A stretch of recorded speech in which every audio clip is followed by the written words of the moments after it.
अरे सुनो जोग हमारा वान जे, जो नहीं सुनेगा लाएगा जनियन का पान जे। सुनना सब कोई ध्यान लगा के कहेंगे एक कहानी जे। अरे फगुआ में आरती छोटू के कहानी जे। अरे 2022 में उत्तन लेलके बेवफा एक नारी जे। 2022 में उत्तन लेलके बेवफा एक नारी जी। अरे दिल में वो कर बात अब मोन हो दिए गाड़ी जी। अरे पहले कहल के प्यार के खातिर देवो अपन जान जी। अरे पहले कहल के प्यार के खातिर देवो अपन जान जी। अरे बाद में भैंसुरे से कल के सिंदूर दान जी। अरे ऐ बात के भेले बहुत दिन छोड़ अब ध्यान जी। अरे ऐ बात के भेले बहुत दिन छोड़ अब ध्यान जी।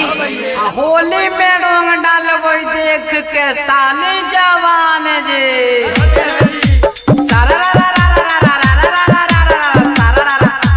गिन गिन गिन गिन गिन गिन गिन कटोरा, गिन गिन गिन गिन गिन गिन गिन कटोरा।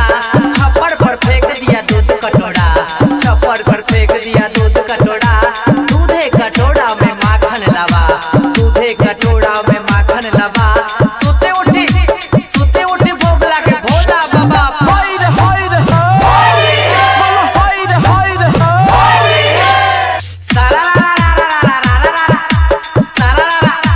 भैया हो भौजी कमाल करे छा, भैया हो भौजी कमाल करे छा। खोछा में बीड़ी सलाई रखे छा, खोछा में बीड़ी सलाई रखे छा। अगना अगना जाके फुटोन झारे छा, अगना अगना जाके फुटोन झारे छा।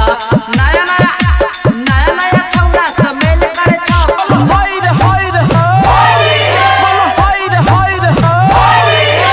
होली के नहीं ससुराल में भैया, होली के नहीं ससुराल में, होली के नहीं ससुराल में भैया, होली के नहीं। डीजे कंचन राज मुजफ्फरपुर। स्टूडियो संत कबीर चौक सत्तर।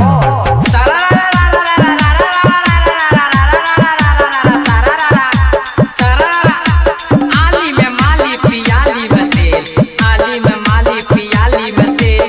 छोड़ा डीजे वाला जे नींद पड़ गेल, छोड़ा डीजे वाला जे नींद पड़ गेल। छौड़ा के गैर में बैंग घुस गइल।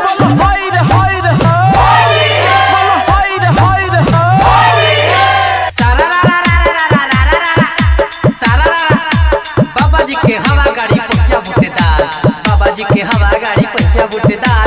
चढ़ना है तो चढ़ लो भाई सीटी है तैयार, चढ़ना है तो चढ़ लो भाई सीटी है तैयार।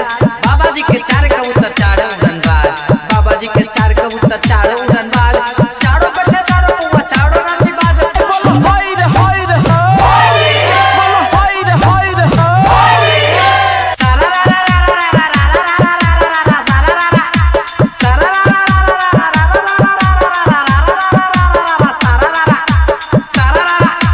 अरे भैया अपन पट्टी में पान छौ खाले भैया।